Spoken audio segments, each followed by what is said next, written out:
Hello बच्चों, कैसे हो आप सब। आई होप सारे एकदम बढ़िया हैं और अब और भी बढ़िया हो जाएंगे। तो स्वागत है आप सभी का आज की साइंस की क्लास में। बेटा, हमारा जो चैप्टर चल रहा है वो है stars and the solar system और 2 लेक्चर्स कवर कर चुके हैं। तीसरे लेक्चर की शुरुआत करने जा रहे हैं, तो चलिए शुरू करते हैं। सबसे पहले तो ये देख लेते हैं कि हम लोग आज क्या पढ़ने वाले हैं। तो हम लोग आज सोलर सिस्टम के बारे में पढ़ने वाले हैं, प्लैनेट्स के बारे में पढ़ने वाले हैं, सैटेलाइट के बारे में पढ़ने वाले हैं। तो हम ये सारी चीज़ें आज कवर करेंगे। ठीक है बेटा, चलिए। तो सबसे पहले तो ये देख लेते हैं कि हम लोग क्या क्या कवर कर चुके हैं। हम लोग मून के बारे में कवर कर चुके हैं, कॉन्स्टेलेशंस क्या क्या होती हैं कवर कर चुके हैं। तो हम लोगों ने अर्सा मेजर क्या है, ओरियन क्या है, ये सब कवर किया था। कौन सा स्टार अर्सा मेजर के पास है, कौन सा स्टार ओरियन के पास लोकेटेड होता है, ये भी हमने कवर किया था। देन आज हम लोग सोलर सिस्टम के बारे में पढ़ेंगे, सोलर सिस्टम में क्या क्या होता है। देन हम लोग थोड़ा बहुत प्लैनेट्स और सैटेलाइट्स के बारे में आज क्लियर करेंगे कंसेप्ट हमारे, और अगली क्लास में हम लोग प्लैनेट्स का डिटेल डिस्कशन करेंगे। चलिए, तो क्विज शुरू करते हैं। और क्विज का फर्स्ट क्वेश्चन आपके सामने ये रहा। Star located close to Ursa Major is.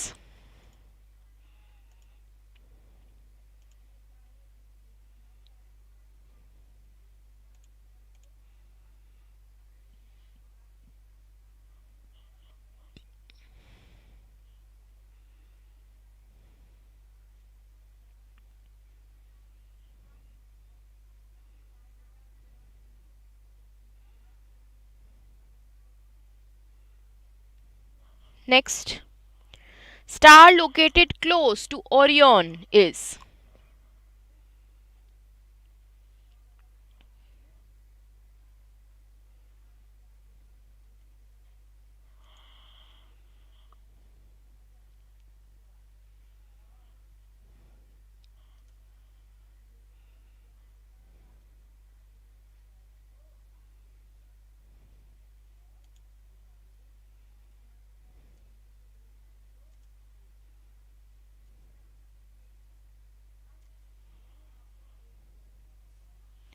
चलिए डिस्कस करते हैं। तो फर्स्ट क्वेश्चन है star located close to Ursa Major. तो हम लोगों ने देखा था अर्सा मेजर में होता क्या है। अर्सा मेजर जो कॉन्स्टेलेशन होती है उसमें एक हमें हैंडल दिखता है, एक बोल दिखता है, और जो बोल का जो टिप होता है उसके जस्ट अगर हम स्ट्रेट ऊपर की तरफ बढ़ें तो हमें पोल स्टार दिखता है ना। तो कौन सा स्टार ऐसा है जो कि अर्सा मेजर के क्लोज है? Pole star. ए ऑप्शन आपका करेक्ट हो जाएगा। Then star located close to Orion. तो हमने ओरियन में देखा था कि किस तरीके से, इस तरीके से एक होता है ओरियन का स्ट्रक्चर, राइट। ये हम लोग एक बेल्ट मानते हैं, और इस बेल्ट के स्ट्रेट अगर हम मूव करें तो हमें एक स्टार दिखता है जिसका नाम होता है सीरियस। ओके, तो बी ऑप्शन हमारा यहाँ पे करेक्ट हो जाएगा। ठीक है बेटा, तो समझ में आया आपको? बढ़े आगे, चलिए। तो शुरू करते हैं हम लोग सोलर सिस्टम से। तो देखो, सोलर सिस्टम में होता क्या है। सोलर सिस्टम में एक तो सन होता है, और सन के साथ साथ सेलेस्टियल बॉडीज होती हैं। ठीक है, तो sun and celestial bodies together they form solar system. अब जो सेलेस्टियल बॉडीज होती हैं वो क्या क्या होती है। देखो, सेलेस्टियल बॉडीज में प्लैनेट्स आते हैं, एस्टेरॉइड्स आते हैं, मिटियोर्स आते हैं, कॉमेट्स आते हैं। तो ये सारी चीज़ें सेलेस्टियल बॉडीज में होती हैं, मतलब सोलर सिस्टम में ये प्रेजेंट होती हैं। तो सोलर सिस्टम में सन है, प्लैनेट्स हैं, मिटियोर्स हैं, कॉमेट्स हैं, एस्टेरॉइड्स हैं। और होता क्या है, जो ये सेलेस्टियल बॉडीज होती है ना, ये सन के चारों तरफ रोटेट करती रहती हैं, क्योंकि एक ग्रेविटेशनल अट्रैक्शन होता है सन का और इन सेलेस्टियल बॉडीज का। तो इनके बीच में जो अट्रैक्शन होता है उसकी वजह से ये बॉडीज सन के अराउंड रोटेट करती रहती हैं। जैसे आप ये इस पिक्चर में देख सकते हो, आपको ये सन दिख रहा है, ठीक है, this is sun. All right, अब ये आपको कुछ बॉडीज दिख रही होंगी, ये तो आपको प्लैनेट्स दिख रहे होंगे, है ना। These are the planets. ये रहा अर्थ, है कि नहीं। अच्छा, अब देखो इसके अलावा एक ये सेलेस्टियल बॉडी यहाँ पर है, एक सेलेस्टियल बॉडी आपको यहाँ दिख जाएगी, ठीक है। ऐसे बहुत सारी सेलेस्टियल बॉडीज जो होती हैं प्रेजेंट होती हैं सोलर सिस्टम में, कुछ दिखती हैं कुछ नहीं दिखती हैं। अब देखो होता क्या है, सन और इन बॉडीज के बीच में बेटा क्या होता है, ग्रेविटेशनल अट्रैक्शन। और ग्रेविटेशनल अट्रैक्शन की वजह से ये सारी की सारी बॉडीज जो हैं सन के चारों तरफ घूमती रहती हैं। जैसे ये सन है तो ये सेलेस्टियल बॉडीज सन के चारों तरफ घूमती रहती हैं। क्यों? क्योंकि ग्रेविटेशनल अट्रैक्शन प्रेजेंट है between sun and the celestial bodies, ठीक है। तो सेलेस्टियल बॉडीज और सन के बीच में क्या है, ग्रेविटेशन या ग्रेविटेशनल अट्रैक्शन, ठीक है। तो ये इस अट्रैक्शन की वजह से सन इन बॉडीज को अपने आसपास अपने चारों तरफ घुमाता रहता है, ठीक है, क्लियर है, ओके। अब देखो अब होता क्या है, जैसे अगर मैं इस पिक्चर को ऑब्जर्व करूं, इस पिक्चर में मुझे अर्थ दिख रहा है, इस पिक्चर में मुझे सन दिख रहा है, तो मैं ये कह सकती हूं कि जो अर्थ है वो सन के चारों तरफ चक्कर काट रहा है, मतलब उसके चारों तरफ रिवॉल्व हो रहा है। तो जो अर्थ है वो किसके अराउंड रिवॉल्व होता है, रिवॉल्व्स अराउंड सन, ठीक है। अब ये अर्थ क्या है, ये एक प्लेनेट है, ठीक है, जो कि सन के अराउंड रिवॉल्व होता है। इसके अलावा सन के अराउंड और भी प्लैनेट्स हैं जो रिवॉल्व होते हैं, तो 7 और प्लैनेट्स हैं, अर्थ के अलावा 7 और प्लैनेट्स हैं, ठीक है। तो टोटल 8 प्लैनेट्स हैं। आपको पता है पहले 9 प्लैनेट्स गिने जाते थे, लेकिन कुछ टाइम पहले 2006 के करीब एक प्लैनेट को प्लैनेट की कैटेगरी से हटा दिया गया। आएंगे अभी उसके ऊपर डिटेल में, ओके। तो ये जो 8 प्लैनेट्स हैं ये कौन कौन से हैं, तो ये हैं mercury, Venus, Earth, Mars, Jupiter, Saturn, Uranus and Neptune, ठीक है। ये हैं आपके क्या, ये हैं आपके 8 प्लैनेट्स। इन सभी प्लैनेट्स में से लाइफ जो है वो अर्थ पे एग्जिस्ट करती है, जिस पे हम रहते हैं, धरती पे हम रहते हैं ना, है ना। अच्छा, अब अगर मैं बात करूं सन की, तो सन के नियरेस्ट कौन सा प्लैनेट है, मर्क्यूरी, फिर वीनस, फिर Earth and then so on. All right, समझ में आया आपके। तो ये चीज़ समझ में आई कि भाई प्लैनेट कौन है, प्लैनेट क्या है, कौन सी सेलेस्टियल बॉडी है, क्या क्या सेलेस्टियल बॉडीज़ जो हैं वो रिवॉल्व होती हैं, ऐसा सन और इन सेलेस्टियल बॉडीज़ के बीच में क्या है भाई जो ये रिवॉल्व होने देता है, ग्रेविटेशन अट्रैक्शन है भाई, ठीक है। समझ में आया आपके, क्लियर है ना। इंटरेस्टिंग बनाओ बेटा इस चैप्टर को, बड़ा मज़ा आएगा, क्योंकि ये तो सच्चाई है, सच चीजें हैं ये। आपको पता है कि भाई सोलर सिस्टम है, हम धरती पे रहते हैं और ये प्लैनेट्स हैं। देखा है आपने कभी ज्योग्राफिकल डिस्कवरी चैनल्स, है ना, देखे होंगे ना। अगर नहीं देखे तो ज़रूर देखिएगा, बड़ा मज़ा आता है भाई। जो साइंटिस्ट हैं, जो एस्ट्रोनॉट्स हैं, वो खूब मेहनत करते हैं, स्पेस में जाते हैं।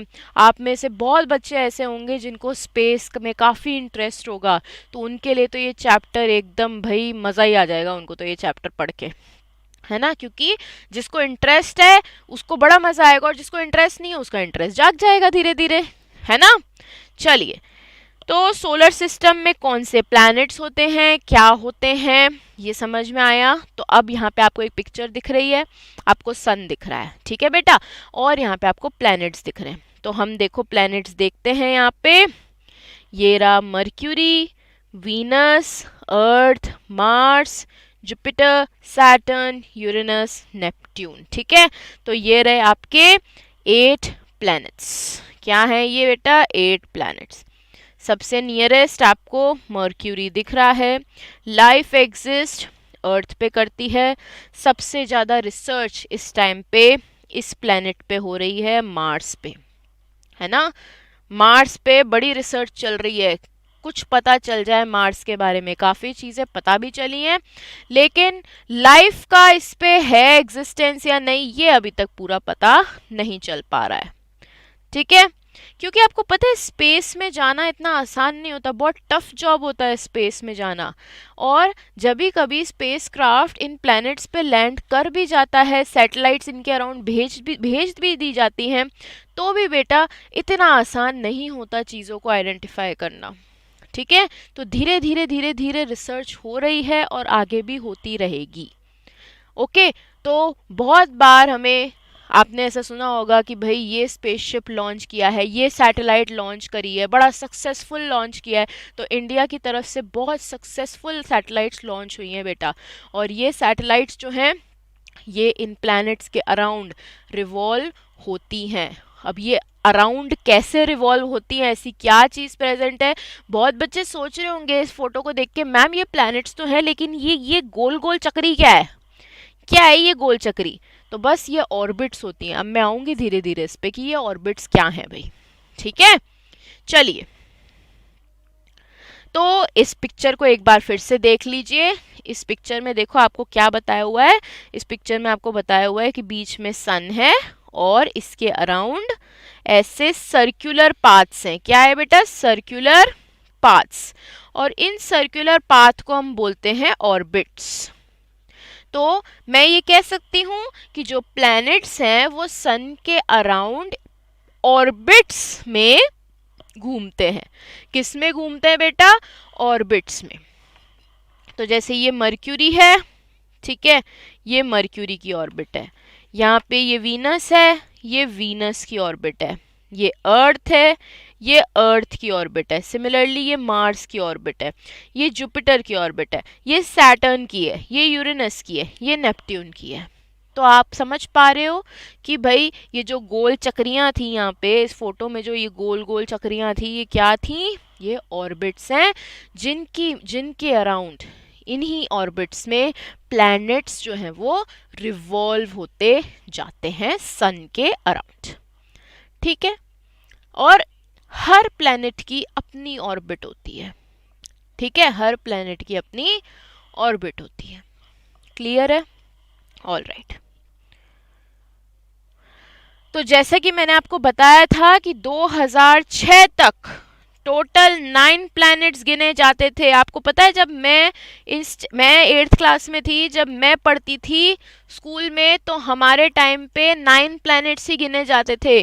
और वो कौन कौन से थे मैं बता देती हूँ। Mercury, Venus, Earth, Mars, Jupiter, Saturn, Uranus, Neptune, और एक प्लैनेट था प्लूटो, है ना। टोटल 9 प्लैनेट्स होते थे 2006 तक। लेकिन 2006 के बाद प्लूटो को बोला गया कि तुम एक प्लैनेट की कैटेगरी में नहीं हो। ठीक है, प्लूटो जो था वो सबसे लास्ट में, सबसे दूर होता था सन से। फिर एक यूनियन है, इंटरनेशनल एस्ट्रोनॉमिकल यूनियन, जिसे बोलते हैं IAU। ये पूरी डिसाइड करते हैं, पूरा प्लैनेट्स का डिसाइड करते हैं, पूरी रिसर्च इनके अंडर होती है। तो इन्होंने एक प्लैनेट की न्यू डेफिनेशन अडॉप्ट करी।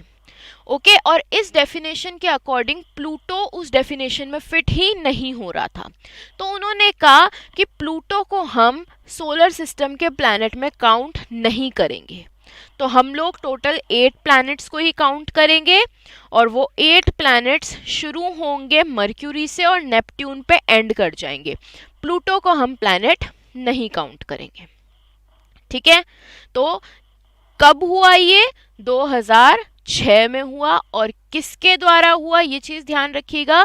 तो इंटरनेशनल एस्ट्रोनॉमिकल यूनियन IAU, इन्होंने प्लूटो को प्लैनेट की कैटेगरी से हटा दिया, पत्ता साफ कर दिया उसका।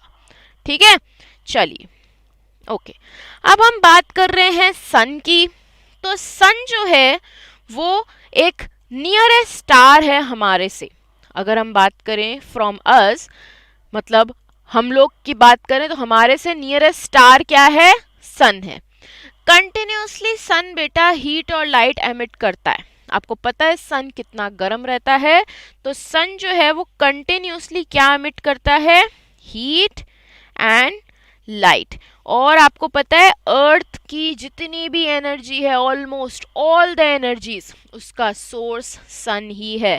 तो sun is the ultimate source of all the energies on earth. Earth पे जितनी भी एनर्जीज हैं उन ऑलमोस्ट उन सभी एनर्जीज का सोर्स जो है वो कौन है, सन। और आपको पता है सन जो है वो बाकी जितने भी प्लैनेट्स हैं ना, उनका भी लाइट और हीट, उनके लिए भी लाइट और हीट का मेन सोर्स है। तो सन की कितनी इम्पोर्टेंस है आप खुद इमेजिन करो। क्यों इम्पोर्टेंस है भाई, सन जो है वो सोर्स है, किसका सोर्स है, it is the source of heat and light for earth as well as for all the planets. जितने भी प्लैनेट्स हैं उन सभी के लिए हीट और लाइट का सोर्स जो है वो सन ही है। ठीक है, क्लियर है, ओके ओके।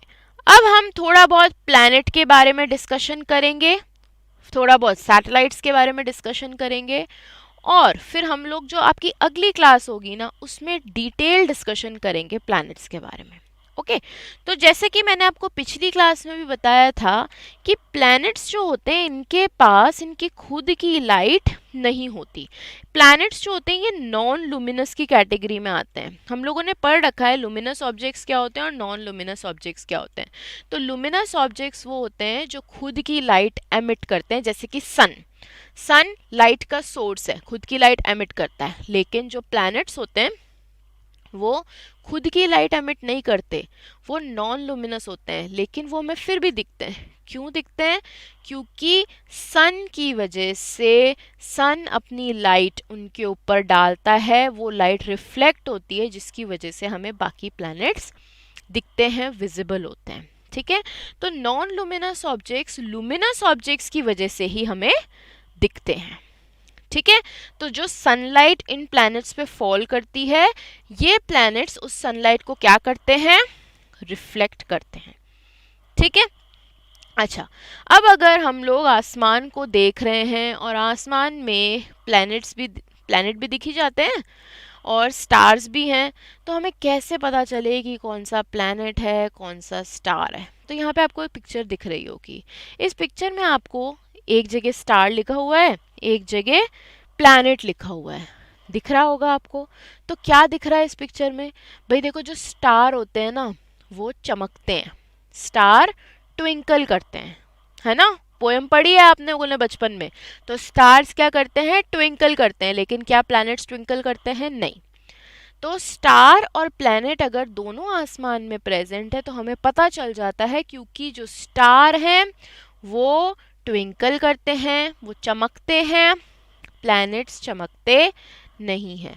इसके अलावा जो प्लैनेट्स होते हैं वो स्टार्स के अकॉर्डिंग अपनी जो शेप होती है, अपना जो पोजीशन होती है वो चेंज करते रहते हैं। तो प्लैनेट्स स्टार्स के हिसाब से अपनी पोजीशन को चेंज करते रहते हैं।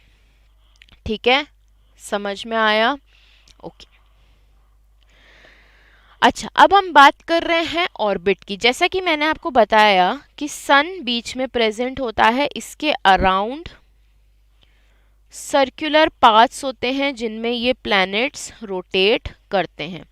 तो ये जो सर्कुलर पाथ्स होते हैं जिसमें ये प्लैनेट्स सन के अराउंड रोटेट करते हैं, उन सर्कुलर पार्ट्स को हम बोलते हैं ऑर्बिट्स। ठीक है, और एक रेवोल्यूशन को कंप्लीट करने का मतलब क्या हुआ, समझो यहाँ पे ये सन है, ठीक है, ये एक ऑर्बिट है, इसमें ये प्लैनेट है। इस प्लैनेट से बेटा इस प्लैनेट ने यहाँ से शुरुआत करी, ये रोटेट करता जा रहा है जा रहा है जा रहा है जा रहा है जा रहा है और इस पोजीशन पे वापस आ गया।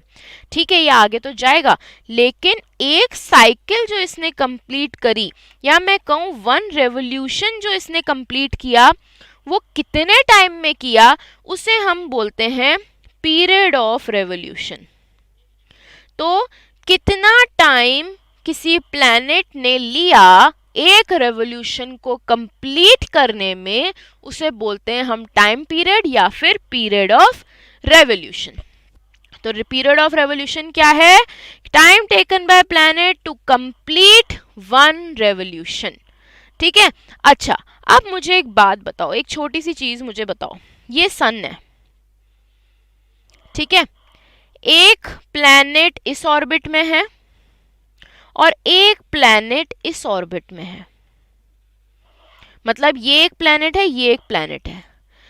ये प्लैनेट जब रिवॉल्व हो रहा है तो इस तरीके से रिवॉल्व हो रहा है, ठीक है। एक रेवोल्यूशन इसने कंप्लीट किया, इसे एक पर्टिकुलर टाइम पीरियड लगा रेवोल्यूशन कंप्लीट करने के लिए। एक यहां पर है प्लैनेट, इसने अपना रेवोल्यूशन कंप्लीट किया, तो ये कंप्लीट कर रहा है अपना रेवोल्यूशन, हो गया भाई कंप्लीट। मुझे एक बात बताओ, कौन से वाले प्लैनेट को ज्यादा टाइम लगा? ये 1 है, अगर ये 2 है, तो 1 या 2 में से किसको ज्यादा टाइम लगा अपना रेवोल्यूशन टाइम कवर करने में? मतलब किसका पीरियड ऑफ रेवोल्यूशन ज्यादा है? 2 का, राइट। 1 का कम है, 2 का ज्यादा है। क्यों?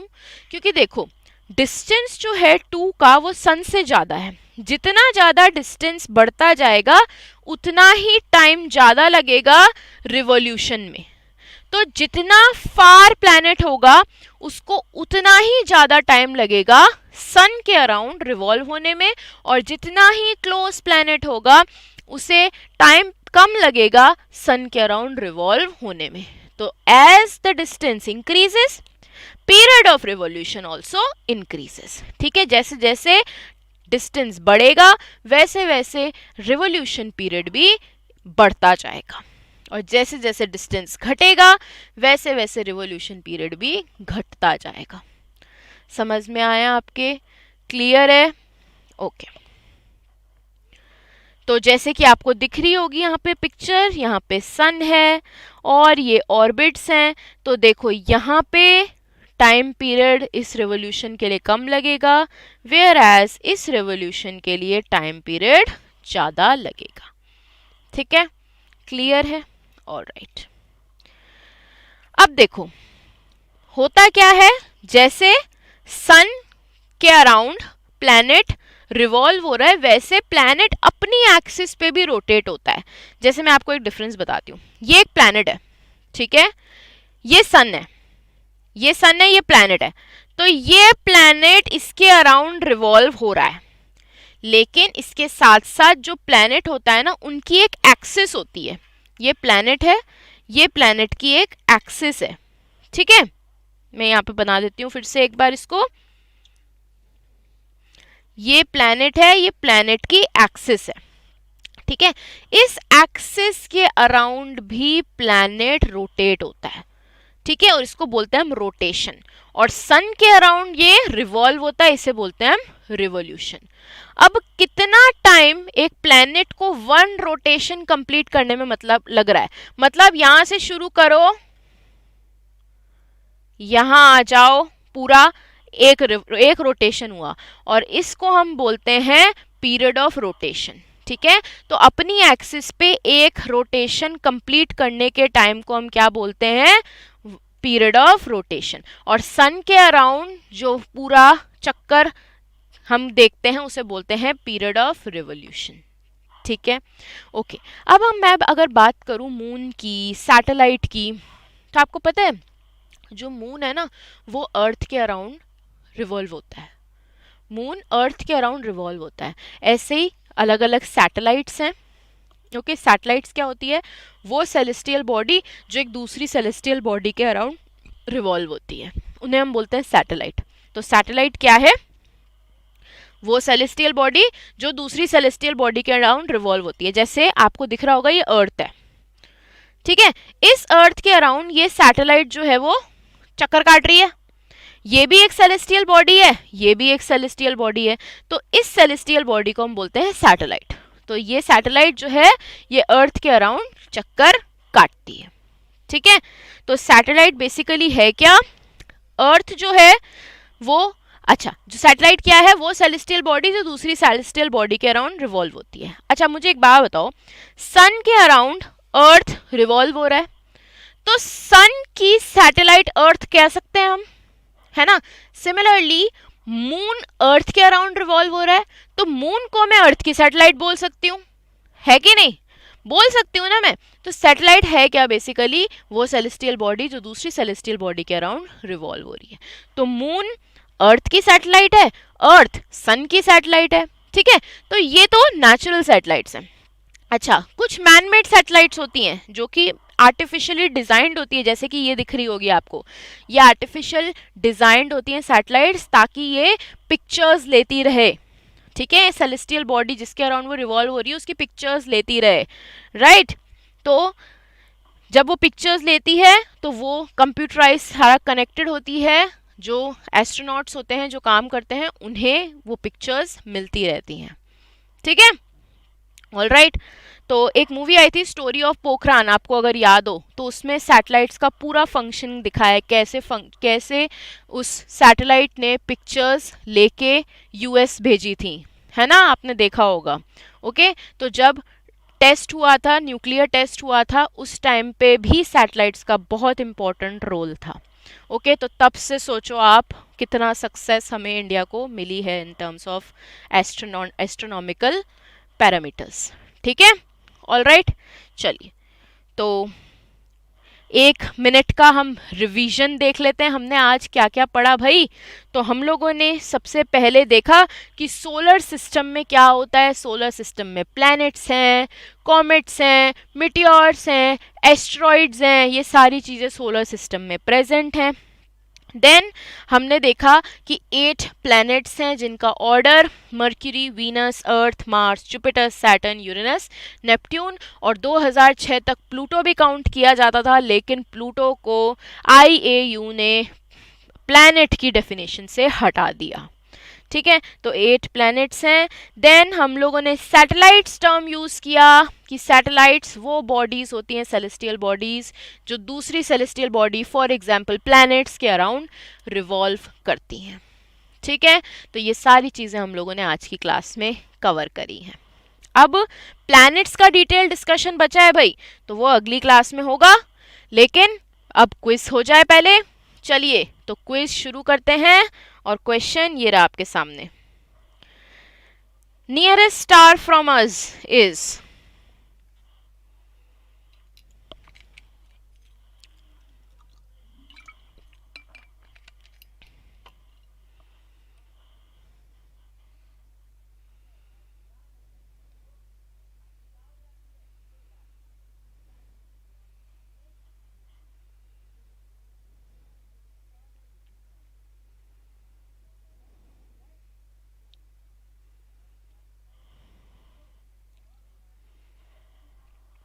circular path in which planets rotate is,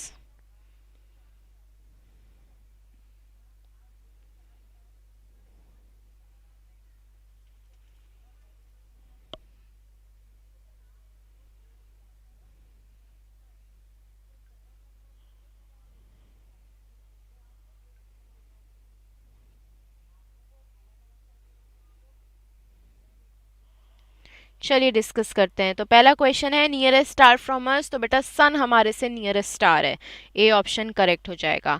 and then second question, वो क्या सर्कुलर पाथ है जिसमें प्लैनेट्स रोटेट करते हैं, तो बेटा planets rotate in circular orbits, जिसे हम बोलते हैं क्या, orbits, circular orbits word use करते हैं, तो ए ऑप्शन हमारा यहाँ पे आंसर हो जाएगा, ठीक है। ऑलराइट, बाकी अर्सा मेजर, लियो मेजर तो ये कॉन्सिलेशंस होते हैं। चलिए, तो हमने आज क्या क्या पढ़ा, पूरी समरी भाई हमने देखी कि सोलर सिस्टम के बारे में पढ़ा, थोड़ा बहुत प्लैनेट्स के बारे में पढ़ा, सैटेलाइट के बारे में पढ़ा। अब बात आती है आपके टाइम टेबल की। तो आपकी 2 बजे साइंस की क्लास होती है, ट्यूसडे, थर्सडे, सैटरडे। 3 बजे वैदिक मैथ्स होती है, डेली मंडे टू सैटरडे। 4 बजे maths, daily Monday to Saturday. 5 बजे इंग्लिश की क्लास होती है बेटा, ट्यूसडे, थर्सडे, सैटरडे। और साइंस की क्लास होती है आपकी मंडे, वेंसडे, फ्राइडे 5 बजे। 6 बजे सोशल साइंस की क्लास होती है, daily Monday to Saturday. Okay, अब हमारी जो अगली क्लास होगी वो होगी प्लैनेट्स पे, प्लैनेट्स के बारे में डिटेल्ड डिस्कशन हम करेंगे। तो 5 PM परसों वेंसडे को मिलते हैं।